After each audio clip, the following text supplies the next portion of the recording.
Good morning. I'm Jack Berryman, the ACSM historian, and we're here this morning filming for ACSM's Distinguished Leaders in Sports Medicine and Exercise Science series. I'd like to welcome Tom Best this morning. Thanks for coming, Tom. Good morning, Jack. Thanks for having me.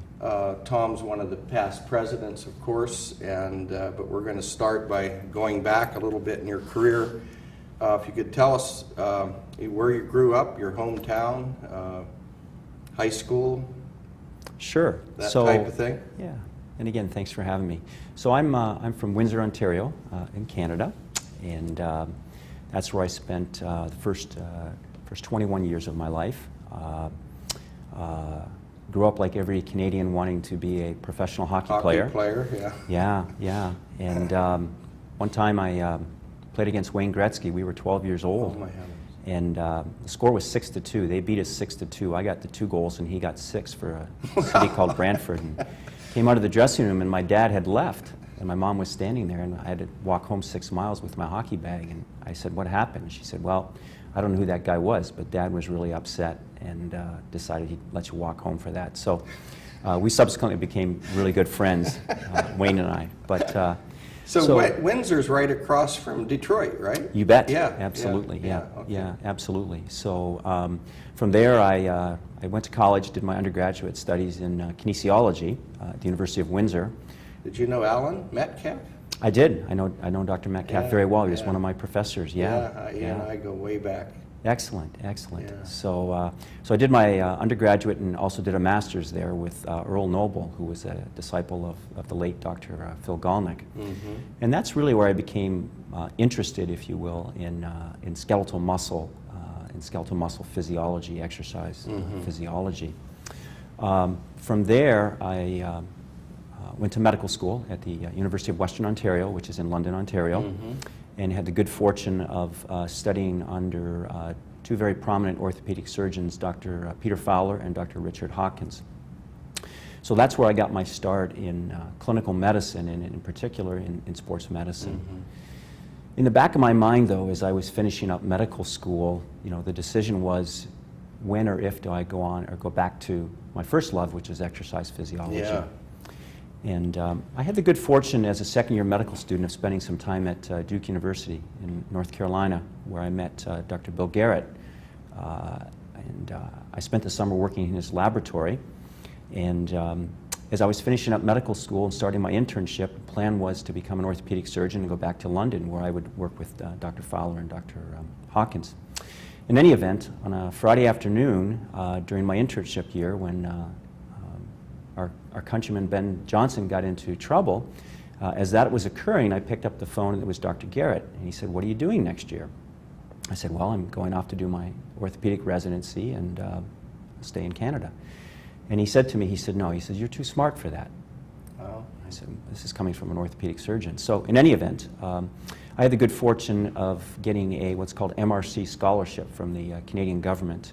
It was a 4-year equivalent of a Rhodes Scholarship. Wow, and I went, nice. Yeah, so I went back to Duke, and actually that's where I studied for my PhD Your in PhD. Okay. Yeah, my PhD in biomedical engineering. So Tom, I have to, and you can do this quickly.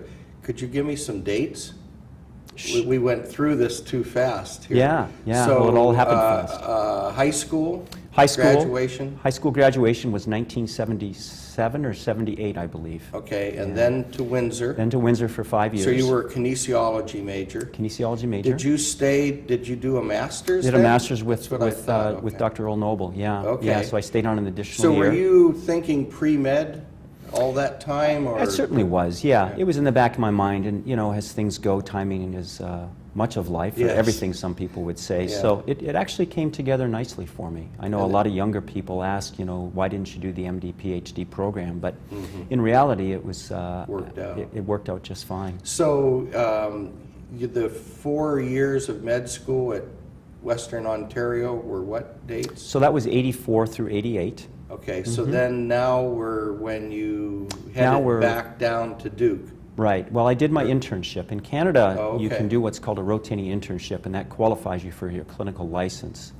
So I did that year, so it was the fall of 1989. Okay, so there's another year. And Right. were you, so that's not a residency at all? That's No, just that's, basically hands-on training, so Well, to it's speak? Or- generally speaking, it's the first year of a residency, but in Canada Okay. back then, everybody did the same year. It was called a transitional year. And what did you do? Do you do a little of everything? You do Sort a of little like bit of everything. rotations, or? Exactly. You do your internal medicine, you do surgery, Yeah, you do okay. cardiology, OB, pediatrics. So it's a very general year. But so that's your 5th year, basically? That would be your 5th year, but it also qualifies you to I get your understand. license. Okay, So when I went to North okay. Carolina in the fall of 1989, unbeknownst to me, engineering is a lot of mathematics, and so I had some catching up to do. Yeah. And so I spent the summer of 1989 while my wife was supporting me with a TA learning undergraduate mathematics, so I at least had some skills when I started graduate school engineering that fall.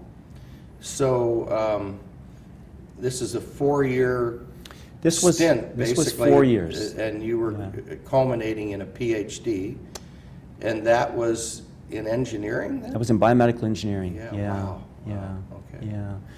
So that was very exciting. I was able to actually, my dissertation work was on viscoelastic properties of skeletal muscle. So what we did is we actually developed a rabbit model of eccentric exercise, and we studied some of the basic mechanical properties of skeletal muscle in response to exercise from an engineering perspective. Yeah, that'd be neat. And Not many people were doing that well, then, I wouldn't well, think, truthfully, but- no. There was very little of that going on, and Yeah. we were known back then at Duke for work in cervical spine trauma, and so I crossed over with a couple of my colleagues where we developed a model to understand the forces within the cervical spine in response to diving accidents. And Tom, just from a layman's standpoint, how did that differ from what some of the people were doing in biomechanics at the time, with force platforms, Sure. and that type Sure. of thing? So we were, we weren't studying the whole body, if you will. We were actually studying the individual muscles. Yeah, so, I so the see. properties That- were very similar. We were particularly interested at that point. There was a dilemma in the clinical medicine which arguably exists today, and that is stretching beneficial or harmful? And so, as an engineer, we approached it slightly different, of course. We looked at the mechanical properties, for example, stress relaxation. When you think about a biological tissue, we talk about viscoelasticity. A rubber band is a good example. Yeah. If I take a rubber band or a piece of silly putty and I pull slowly, it will continue to stretch out.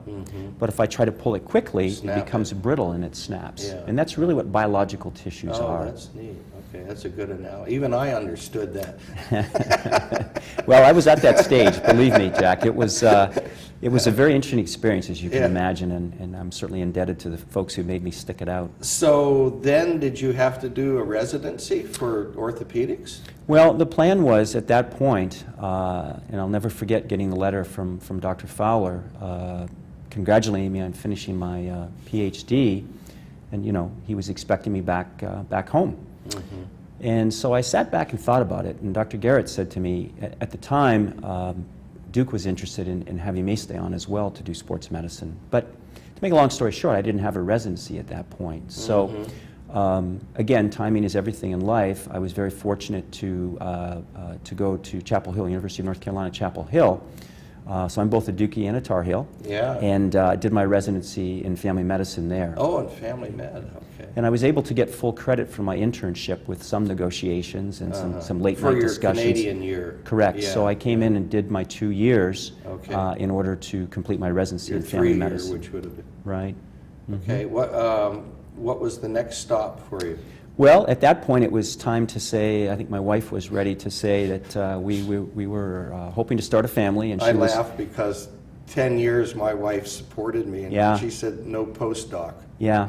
Well, I had thought about maybe a second residency or something, but no. At that point, this was this is getting on to 1995 at this point. So in the fall of 1994, I started looking for positions. I looked at certainly Duke, of course, since they were interested. I looked at the University of Pittsburgh, looked at Michigan State, looked at the University of Michigan, and then University of Wisconsin. And so after 4 wonderful interviews and meeting some wonderful people, I decided to start my career at the University of Wisconsin. I talked to Mary Ireland earlier, and we covered some ground about sports medicine. Were you then in a department of orthopedics or family medicine or sports medicine, or what? Yeah. How was the setup there? Well, The first of all, I structure? think, just from a historical perspective, there really are no departments of sports medicine. And Well, they've joined orthopedics for the most part. Sure. They Yeah, tend to be yeah. divisions, if you will, of sports medicine Yeah. within departments of orthopedic Yeah. surgery. One of the reasons I took the job at University of Wisconsin was they had a very strong Department of Family Medicine at the time and continue to. So I started my career there in the Department of Family Medicine. I practiced as a primary care physician. I was still doing full call. I was doing obstetrical call. Wow. I was looking after two teams at the time, men's ice hockey team and women's soccer. And I was also starting my research laboratory. Okay, that's right. You had the two hats that you were wearing for a You know, long it was time. an exciting time. We had a son at the time, Colin. He was 4 years old, and then our daughter Jenna was born I think it was 1996. So it was an exciting time. I was very fortunate early on. There was a foundation called the Whitaker Foundation, which was dedicated to starting young biomedical engineers in their careers in academia. And so I was very fortunate to become a Whitaker Fellow, which afforded me 4 years of generous funding to get my research career going. Wow. Yeah, you had some really neat scholarships. The one to get you to Duke, and that's pretty Yeah, neat. absolutely. I certainly wouldn't be Or sitting here today, grants as you know, if it weren't for the Yeah. gracious support of many people. So, take me back. When did you start looking after athletes? Was it at Well, Duke?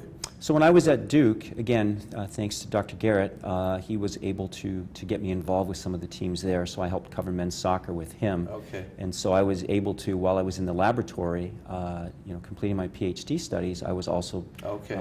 doing some sports medicine and actually doing urgent care. I was running an urgent care center on the side, You've too, done on the a weekends. little bit of everything. Well, that was an interesting, I certainly learned by the fire, if you will, in many situations. Yeah. So.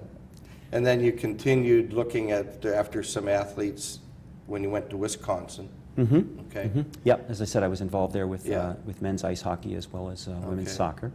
And how long were you there? And So I was when- there 10 years, so 1995 to 2005. Wow. And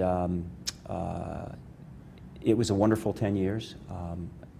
I think about the University of Wisconsin very fondly, getting back to the history of the college. As we all know, there's deep-seated roots there. Yeah. Interacted some with people like Jerry Dempsey when I was there. And it was an exciting time. It was a wonderful 10 years of my career. Sorry. No problem. Is that when you made me remember my question? Is that when you started to intersect with ACSM? When you were at Wisconsin? No. Or earlier? No. Again, thanks to my University of Windsor days and people Oh. like Earl Noble, who's now Oh, at University sure. of Western Ontario. He took me to my first ACSM meeting, which was 1983, I believe, in Montreal. Wow. And so moving forward from there, so I would go to the annual meeting. And of course, I was still in school and graduate studies.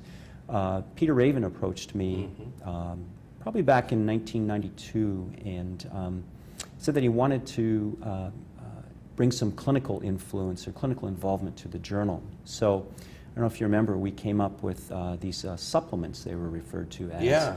And so I was the first editor of the very clinical neat. supplements Sure, I for the remember journal. those. So I'm very That was a good idea. indebted to Peter. Peter, yeah. And his managing editor at the time was Sandra England, and she was wonderful. She did all of the editorial work, if you will, because I certainly didn't have the support to do that. And so we launched the clinical supplement, and that was, I think, the grassroots, if you will, of that effort. Oh, good. I'm glad you helped me remember to ask you that question.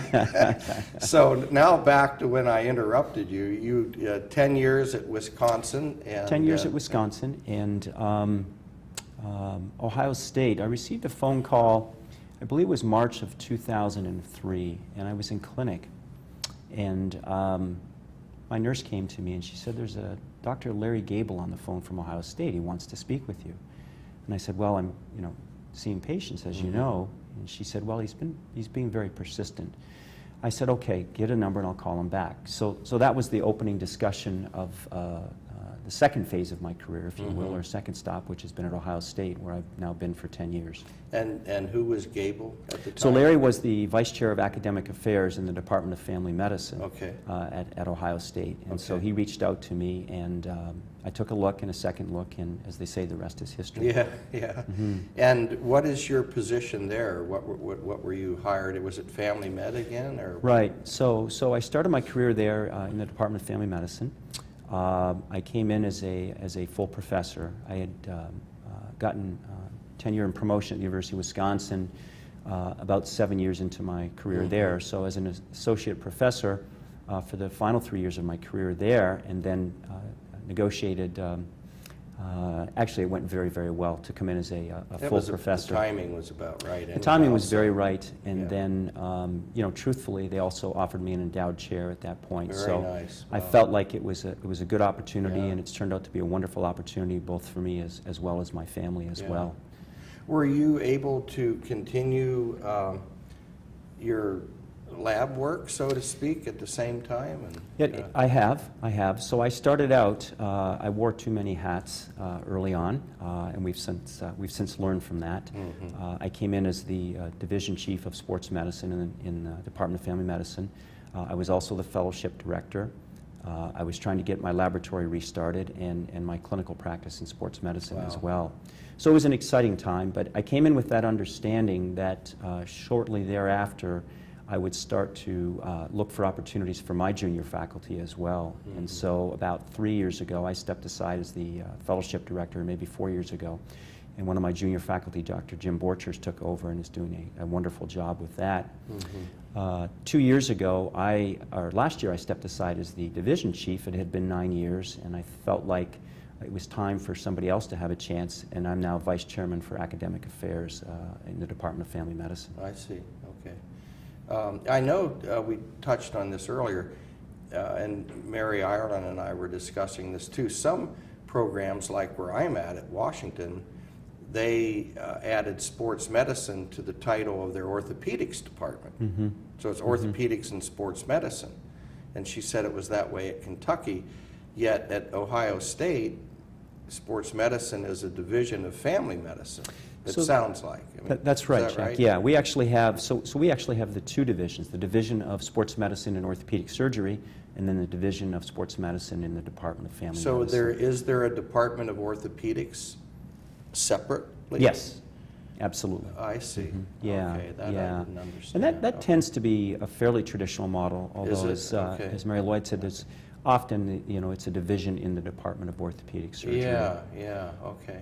So when you went to Ohio State, did you continue to look after some teams? I did, yeah. I was primarily responsible for men's ice hockey. It's always been my first love.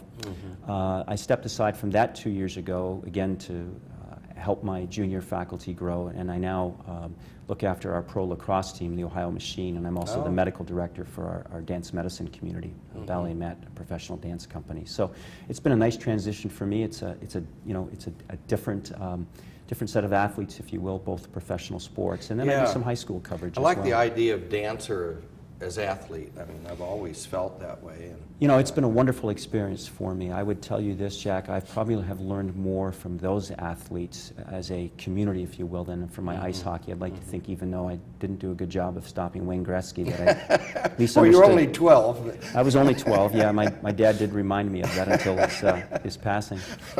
Do you know Carol Tights at my... I do know Carol, not Yeah, well, she but... does some dance, Yeah, dance yeah, medicine. yeah, absolutely. She's our dean of admissions now Okay. for the med school. Okay, interesting. So before time runs out, I want to get to your presidency, and we're looking at pretty much 3 years, president-elect, president, past president. When you became president-elect, and this isn't meant to be a quiz, I should have it written down, who was president? Do I really have to acknowledge who that was? Well, at least I know you know the answer now. It was my very dear friend, Jim Provarnik. Okay, Jim, okay. And then, so then your president and past president, who was the new one coming on? So we you're had 3 people, basically. Right. So it was myself, Barbara Ainsworth. Good. So that's Okay, how we yeah. transitioned. Yep. Yeah, I remember you and Barbara Yeah, and it was talking. And as you know, it was truly the highlight of my career. I remember Carl Foster sending me an email, and I still have that email printed, and basically talking about what a wonderful experience this would be, but also to understand that you have a far greater role with your regular job as well as your home life. Yeah, that's and a I good tried point. I tried to live up to that, and I hope I did a good job of doing so. yeah, I can imagine how that would tear you away a daily. I mean, there's always something going on, and probably a lot of trips to Indianapolis. Well, again, you become amnestic to it over time, too. I look at some of the current leaders, and of course we all try to pass on our words of wisdom, and I can remember the same words being passed on to me. But, I think the big thing, Jack, is, what an honor it is to serve in that capacity. ACSM has been my home, as I said, since 1983. I'm one of the physicians who I think thinks that way, if you will. I've always had an interest in trying to grow the academic side of sports medicine, and it's getting harder to do. I know as our current fellows come through now, we spend a lot of time talking about that, but the reality is a lot of these young people come out with large student loans, and they want to get on with their career. Yeah. But I was very fortunate, as we've talked about, to have a lot of support along the way, both financially as well as from a mentoring standpoint. And so that was sort of the culmination, as you know, and yet the journey continues too, each year coming to the meeting. You come every year. I mean, it's not like you're just going to walk away. No, I so look at it exciting. as a journey that continues, Yeah. and one of the highlights for me, and continues to be every year even more meaningful, of course, is the past president's lunch, where Yes. you get a chance to see everybody Yeah. and And the new reflect. fellows reception. Absolutely, tonight it's is really a fun. chance to reflect, and in many ways, I look at the new fellows reception as a chance to give back as well. I think I've been very fortunate. One of my dear friends, his name is Jeff Sowers, a men's ice hockey coach at University of Wisconsin, and I remember he said to me one day, we were walking back after getting, I think, shellacked by North Dakota one night, and he said to me, Tom, remember, he said, the more you give back, the more you'll get in return. And I never forgot those words, and I try to pass those on to my fellows as well. So true. When you went to Ohio State, did they already have the sports medicine fellowship in place? It was, certainly, and thanks to Dr. John Lombardo, who certainly was involved with the college for many years. Yeah. John was really the sort of pioneer, if you will, of sports medicine at Ohio State, and thanks to him for what he's done, I was able to step into a situation where we had a very stable fellowship and put my stamp on it, if you will, for 9 years. How and then many moved do you on. have? 3?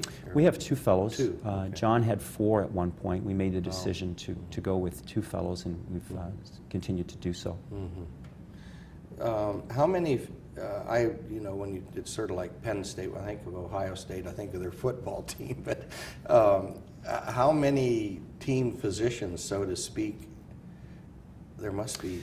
Well, there a are. dozen or more.